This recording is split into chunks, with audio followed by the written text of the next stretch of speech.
And we're back. Looks like I'm still having problems connecting to Twitter, which is annoying, as this is the whole point, is to broadcast Periscope to Twitter. And that is what makes it useful, which means I'm gonna have to manually do this. I don't know why.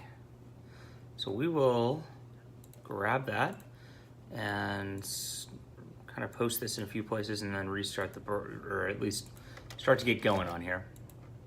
Sorry about the delay. Analyzing Matt Kindt writing style. Join us. Okay, hey, hello, welcome. All right. I will put this up at a couple places and then we will get this going. So, hello everybody. Those who are following so far, I am John Delarose, the leading Hispanic voice in science fiction, award-winning author, #1 best-selling author on Amazon. I've got 3 successful crowdfunds now. My current most being Flying Sparks Volume 2. Right now, here we go. Yeah. Pretty exciting. We're on the last couple. And I am, I'm thrilled with how things are going. So, I want to do a little more content upon with just sort of writing stuff and kind of talk about processes and how to get things done in a good way. Since there's there's a lot of people who are interested in that sort of thing, and there's a lot of there's a lot of content to dive into to talk about what makes a good story, etc. And one of my favorite writers, as you guys might know, is Matt Kindt. Matt Kindt, I discovered him because he wrote Exo Manowar, which if you read my blog this morning, I did a whole retrospective on that and wrote that up about, just remembering the storyline, recalling the storyline, how it's gone over the past couple of years. Great stuff. Really reinvigorated my interest in comics all around. I want all comics to be like this. But part of it's the great art, part of it's Matt's writing, and Matt is a cut above everybody else. So I want to analyze why. He does things differently than everybody else. He takes a lot more risks than everybody else, and that's something worth studying and paying attention to for anybody who's interested in this sort of thing, or just interested in comics, I think. So after this, I went around and bought pretty much everything Matt has ever written, and I've gone through and I've read most of it. Now, Matt is also an artist, and so he comes at things a little bit differently than I do. I have a style where I sort of leave a lot up to the artist because I figure they know a lot better than I do in terms of visual aesthetics and things like that, and laying things out and things like that. Now, Matt has strong ideas about that because he draws himself. He does very well. He actually evokes emotion better than a lot of artists that I've seen. And so he comes at things a little different. I've actually got a couple scripts of him. I'm not sure what I'm allowed to show of that, so I guess I'm not going to screen share any of that. If he gives me permission later, maybe I'll do another one. But he'll actually draw diagrams for his artists to kind of show what he's thinking. And I've seen a lot of his sketch stuff up front. He comes up with a lot of concept ideas, little gadgets, little costumes, little looks, little world things to help the artist along in most of his projects. And if you can draw like that, if you are an artist, that's actually pretty handy. I typically don't have anything like that. I just kind of have this, like, I've got the story, I've got the characters, and I move forward from there. Now, another difference in the way that I write, which is kind of the big difference this is really what I'm going to get into in the breadth of Matt Kindt's style, is that I'm very plot focused, and I've got this very rigid plot typically over the course of things. Even in Flying Sparks, where we're in the second volume, 6th issue or whatnot, and it's going to go 15, 18. I know exactly where it's going to go. And I know exactly, I'm building up to the plot. I'm trying to foreshadow stuff for the plot. Matt does something different where he'll actually take a character and really dive deep into it. And he does these little character studies. And you'll find more often than not, especially if you read his Mind Management or Department H, his own creator-owned stuff, that he'll actually just pause the entire issue and go over a character's background and how they got there. And you'll be at this like epic moment where like two characters are about to conflict, and this one really well because they've been in the entire story so far. You don't know this one quite as well, and then he'll have a cliffhanger right there. He'll pause it. The next issue will just follow this character so that you kind of know their background, their whole history with things, and it's a mystery at the beginning. Usually the first issue or two of his work, you see that like you've got this whole cast and you're not sure about them, you don't know what's going on with them or what that, and he really picks one of them individually and does this over the course of things and spreads it out. What's important about the pacing of the way he does this is he spreads those little backstories out so that you're not getting all just dump backstory. So you're over a course of 30, 40 issues, or I think Department H was 25 issues or something like that. You'll get one or two every couple issues, but then the plot moves along in the next issue as well. And I like that. It's a character study sort of format is what I like to call it. You're really studying every character, not only just like the one main driving character of the story, but also like the background characters get their due off more often than not.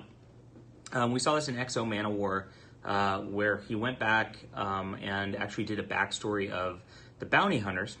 And at the time, I was kind of annoyed by that. I'm not gonna lie. This plot with Eric's going along. It's chugging along. It's pretty epic, pretty brilliant. And these bounty hunters are coming after XO Man of War, and we just stop like to have an issue where we explain who these guys are and where they're from. Now, I'm used to Matt's work, so like I saw that and I identified it right away as what it was. And I was kind of, what made me irritated at the time is I thought the bounty hunters were going to be like a one and done sort of thing. He brought them back for this most recent arc, and so they were a little more important, and having that more important and then having the background actually makes it a better experience. It really does. So I should have just trusted him. What can you do? And that's the thing. So it's like peeling away layers of an onion, right? And so you've got this story, whatever it is, in a Matt Kindt writing style, and you set it up as like a mystery, right? He almost sets, I would say he sets almost all of them up as a mystery to start. Whether it's mind management, like who is mind management, what's going on. It's actually a person started off with memories taken from her, and she's trying to figure out and piece together what happened. Department H, there's a mystery, somebody's dead, and his daughter goes down to this like undersea lab to try to figure out what happened. XO Man of War, we're on a foreign planet, and we started in the middle of the story, how he got there, and we don't know why he's there. We just know he's really upset and sort of has left Earth behind, and it kind of unveils what this planet is, what's going on there, and then later on reveals why he made that trip there to begin with. So he often starts with a mystery. I don't start with mysteries, I don't think, that much. You kind of get the world building elements in my books a little more straightforward than that. But I do a little bit of it. I guess when you start in First Demon Country or whatnot, you've got the same sort of situation. You've got Zara as a character, and Zara's in this like very contained world as like a farmer girl. She has no idea what's going on, and since it's all from her perspective, the reader doesn't know what's going on either, and it slowly reveals as we see more of the world, right? Now Matt does this in backstory of other characters, where you actually get to learn a little bit more about the world, because we're going to pause the actual storyline of what's happening and go see how a different character got there as we encounter all these other characters. And it's pretty neat. And I think because of that, Matt makes some of the most dynamic characters in the market. I've seen, he's got very different characters all around. You never get, I was complaining the other day about how there's a propensity among amateur comic artists or writers to make a character, I'm badass, and I'm going to show you how badass I am. Hey, how are you? Welcome to the stream. Thank you. And those comics tend to have characters like you can't connect to them, you can't relate to them because they're all the same. They're all so hard. They're all making those quips at their enemies, like trying to outdo how hard they are, and you get a lot of sameness in that. And I think you get that in comics a lot because people kind of mistake the superhero genre and what goes on there as this like sort of fantasy wish fulfillment of like, how can I be stronger than everybody else? But if you look at like the great stuff like Stan Lee and all that, I mean, you've got the Hulk who's stronger than everybody else, but like nobody else is like that in the issues. You don't see Betty Ross talking like the Hulk, showing off how badass she is, right? And so it works because there's a whole dynamic cast of characters there that are very different from one another. And Matt spends so much time on these backstories of characters through the course of his works as they sprawl out, that all of them have huge unique differences because he's really developed them all a lot more. Now, what you have to do a ton of pre-planning in order to make this work. If this just was done on the fly, it would come across very jumbled and very messy. And Matt's stuff actually has a very nice arcs to it, and you can tell that he spent a lot of time pre-planning this stuff. I'm in one of his scripts right now for Exo Manowar, and he's actually got full paragraphs on different alien species on the planet from issue 1, where in that one we actually see, instead of just getting individual characters peeled back via backstory for issues, we have whole like alien races developed. And so you see the first issue, the second issue, the third, and they're kicking butt. And you learn that there's these other factions out there, and they all have very distinct sort of ways about them. So in Exo Manowar, we had 3 alien groups on the planet, which were the Azure, whatever, blue, the blue people, and they're blue, and they're one group of people. There's the burnt. There's another group of people, and there's the cadmiums.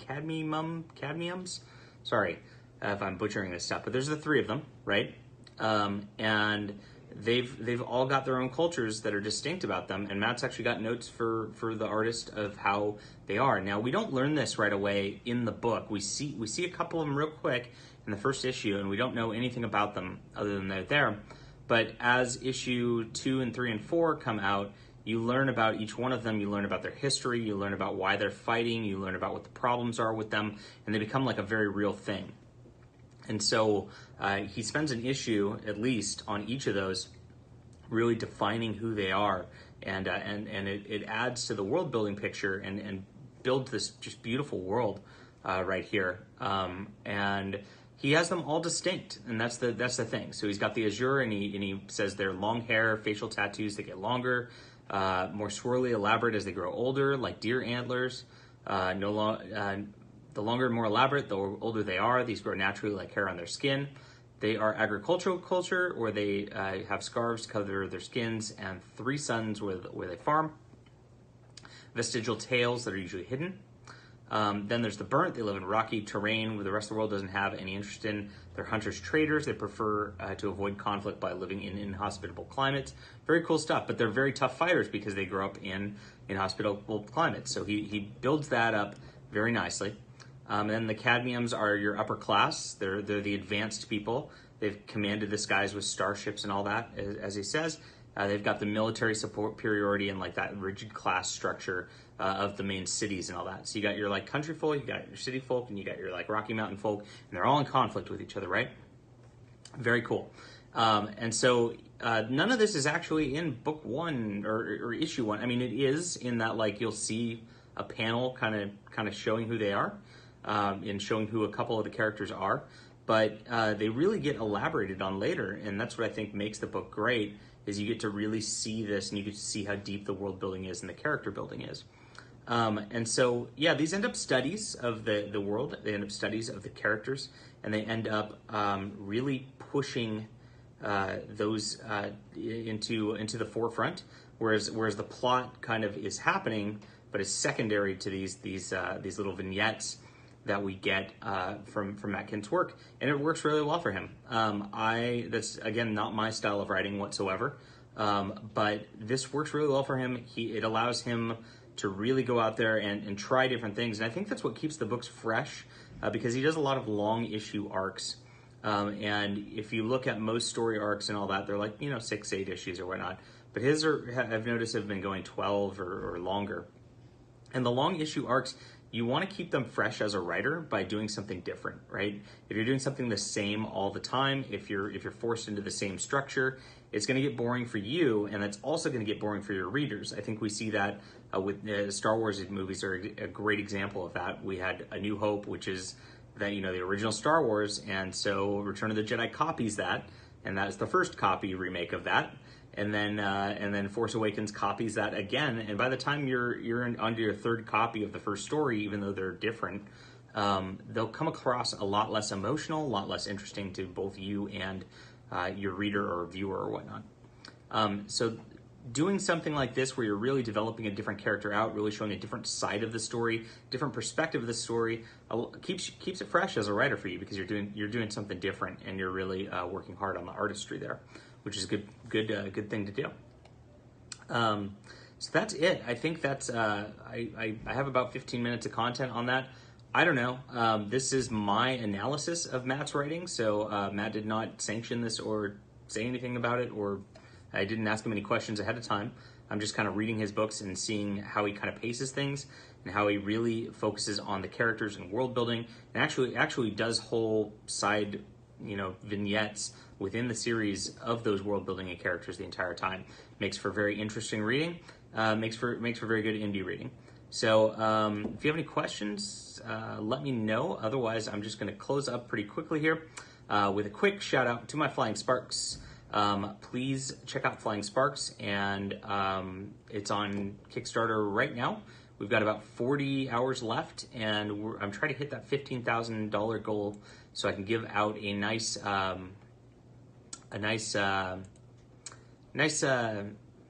origin story to all backers. It's going to be a character vignette. Thank you. I appreciate that. It's going to be a character vignette about Chloe, my character, and I'm not doing it within the story itself. I start her with her origin a bit later, and this will just be a side story, right? So you can read it and get a little background, but it's not going to interfere with the main story or any of the pacing like that, which is a nice format. I mean, with indies, you can really do anything. You can really do as much side stuff as you want. You can explore different mediums. You can do a lot of stuff, and that's what I aim to do. So I hope you'll check it out. Flying Sparks Volume 2 on Kickstarter. It is a Mr. and Mrs. Smith, but superheroes type of thing, a hero and villain dating, and they don't know it, and their worlds are starting to collide as this storyline goes on. Check it out, and thank you for watching, and hope that was useful for you in writing or just analyzing some of Matt Kindt's work. Exo Manowar, his book, just wrapped up. This last issue was the last of his work, and it came out yesterday. So I definitely recommend checking that out, as well as Mind Management, Department H, Black Badge, what's another one, great one, Grass Kings. I mean, honestly, anything of his is just gold. So have a great day. We'll be doing more of this if people like it, so just let me know. See ya.